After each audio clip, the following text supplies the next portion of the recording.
All right, let's talk real quick on the SKS Paratrooper. The Paratrooper is basically a cut-down version of a full-size SKS. It's one of the best configurations of the SKS just because it's neat and it's not as common. I say also it's one of the best configurations because even though it's shorter, it's still just as dependable and just as accurate as the full-size models out there. These things, they're made in China. They're based off the Chinese, the Norinco, and Polytech SKSs.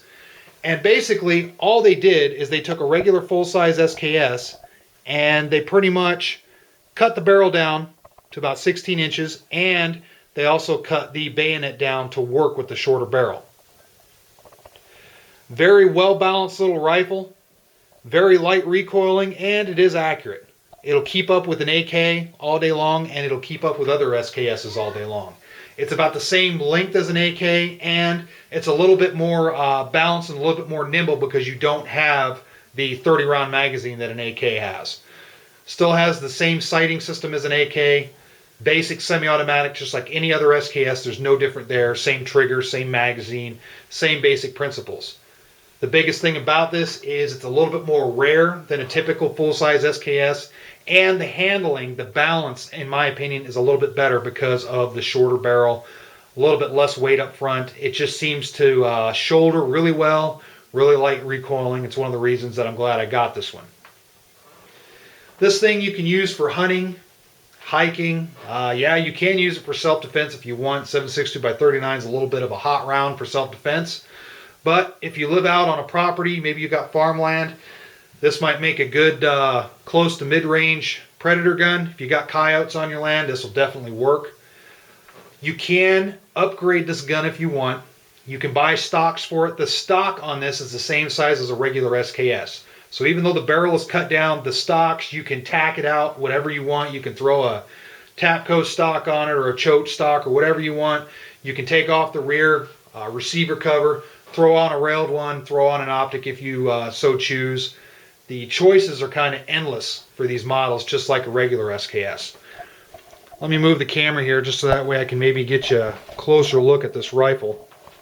And again, if you can find these, they're one of the cooler versions of the SKS to have, in my opinion. They're very well balanced. You're looking at spending anywhere between $400 and up to $500 for these things. They are a little bit more spendy. The days of the $100 SKS is pretty much gone. That's my little thing right there. I put a shell holder on the buttstock here to hold 9 extra shells. That's just what I did. Some of you might say, well, wait, why don't you just configure it for stripper clips? Well, this gun might end up being a hiking gun or just a fun gun. I've got other guns that I would use for a self-defense rifle first over this. But don't get me wrong, SKS makes a good self-defense gun if you don't have anything else.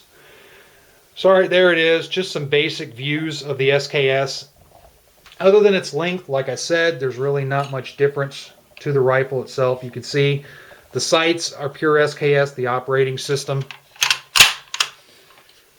is the same as an SKS. There's no difference. So with that said, if you have an SKS, feel free to post up a video response. SKSs are fun rifles to shoot. I wish they were still cheap as they were back in the day. When I first turned 18 and I was able to buy rifles on my own up in Alaska, the first rifle that I got was an SKS. And I think it was a Norinco at the time. And it had the wooden stock, and it also had a folding stock at the time, and it did have a 30-round magazine. And if I remember right, I paid $120 for it. So there it is. Very simple rifle. It's easy to operate, very accurate. I recommend it to anybody that's looking for just a cheap auto-loading rifle. These are still amongst the cheapest auto-loading rifles out there, along with the AKs and some of the more civilian-geared auto-loading rifles out there, the auto-loading hunting rifles that you see a lot of on the used market and in pawn shops. So check it out. And again, if you got your own SKS, feel free to put it up as a video response. Thanks a lot for watching. Stay safe, stay free, and stay armed.